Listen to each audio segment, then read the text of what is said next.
सुप्रभात।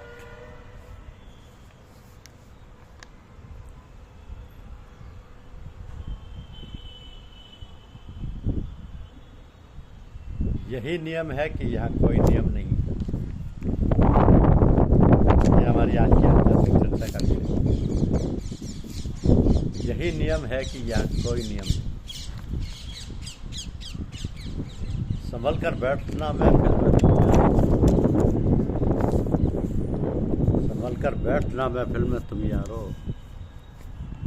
बड़े हुस्नो सबाब से मेरा महबूब आया है। आज साकी की महफिल एक खास अंदाज में सजी है।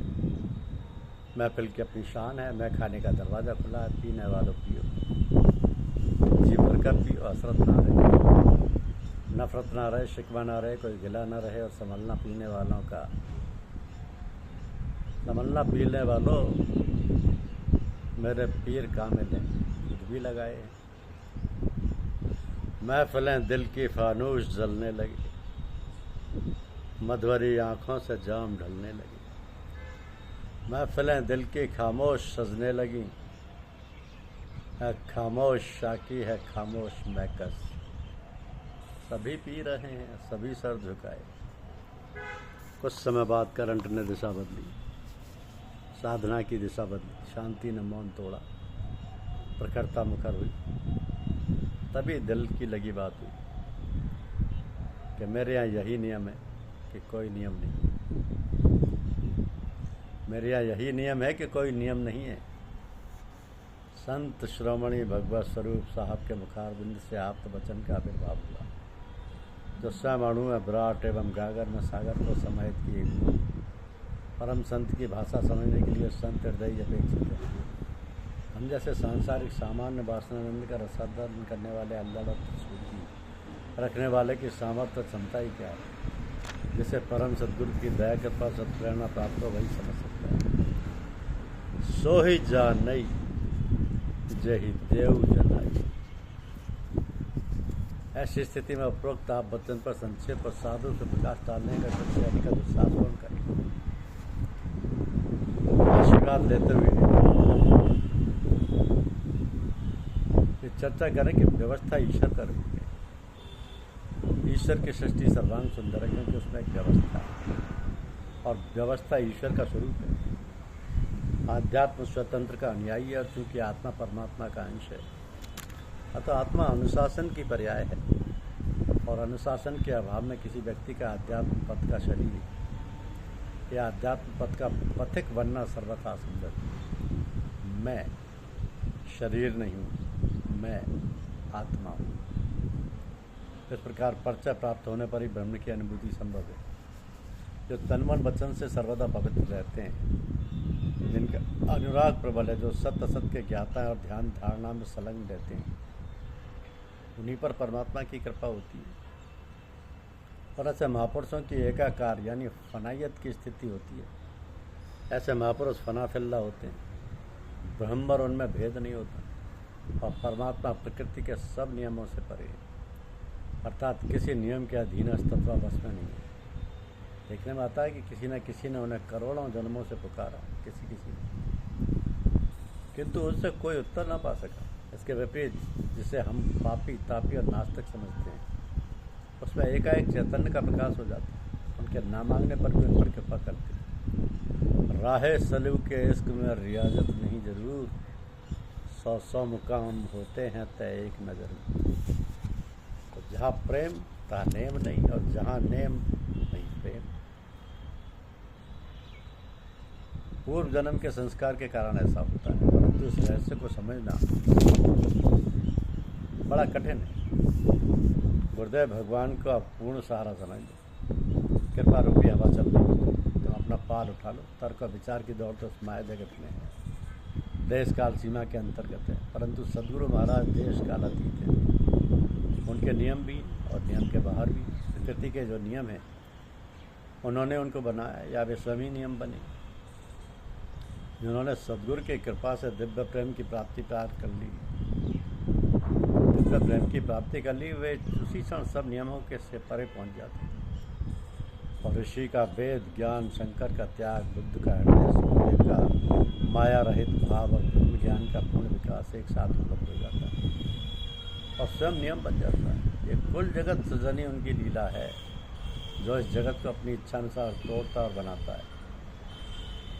क्या अपनी कृपा से किसी महापापी को मुक्ति नहीं दे सकता?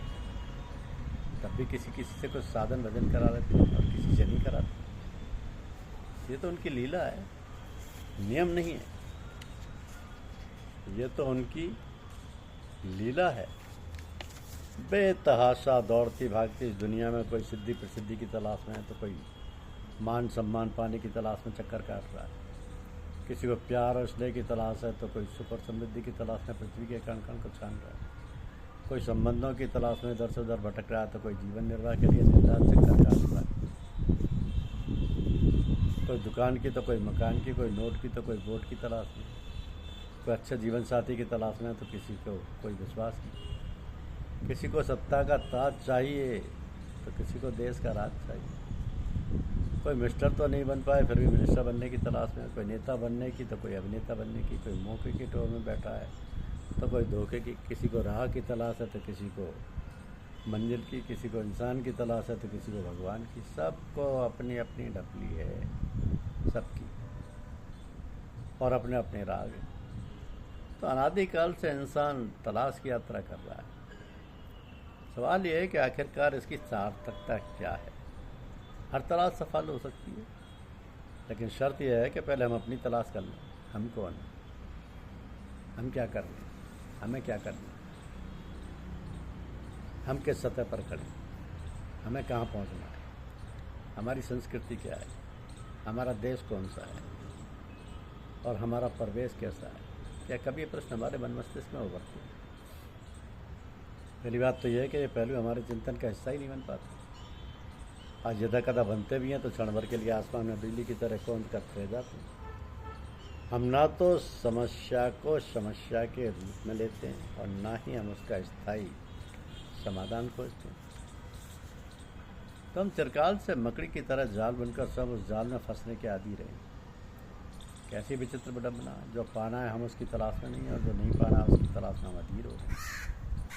जो पराया है उसके प्रति अपनत्व जाहिर करते हैं, और जो अपना सगा है उसे पराया मानकर बेइज्जती बन जाते हैं। इससे बड़ी विडंबना और क्या हो सकती है। हम जन्म और मृत्यु के चक्कर को देखकर भी अनदेखा कर रहे हैं। सुख दुख दिन रात धूप छाँव के अपरिवर्तन से जीवित को जान कर अनजान करते हैं। कैसा पागलपन है, कैसी मूर्खता है। यही तो है हमारी बुद्धि का दिवालियापन। सर्वशक्ति संपन्न होते हुए भी हम स्वयं को गतिहीन महसूस करते हैं। दूसरों की बात तो दूर रही, हम सब अपने प्रति ही संदेहशील हैं।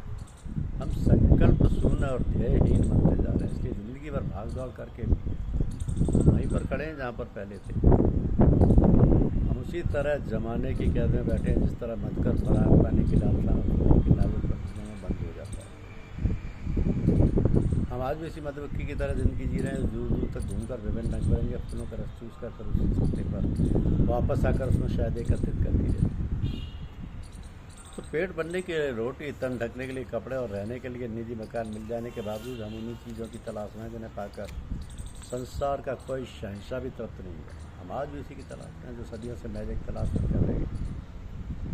हमारी आकांक्षाओं का कभी अंत नहीं है।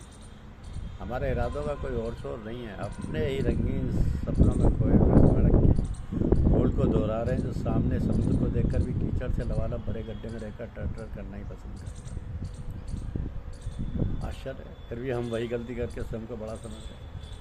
बंधन मुक्ति के लिए अपने पास शक्ति होने के बावजूद भी हम इसी कारागार में बंधे हैं, जहाँ चले जाने के बाद बाहर निकलना मुश्किल है। कहाँ क्या हो रहा है, किसने किसको क्या कहा, इन सारी बातों का पता लगाने में जितने जागरूक हैं, काश अपने भीतर क्या हो रहा है यह सोचने के लिए भी हम उतने ही बेताब होते। अपने वजूद को पाते, अपने कर्तव्य को देख पाते, अपनी सही पहचान कर पाते, तो हमारी सारे उलझनों का अंत हो जाता है।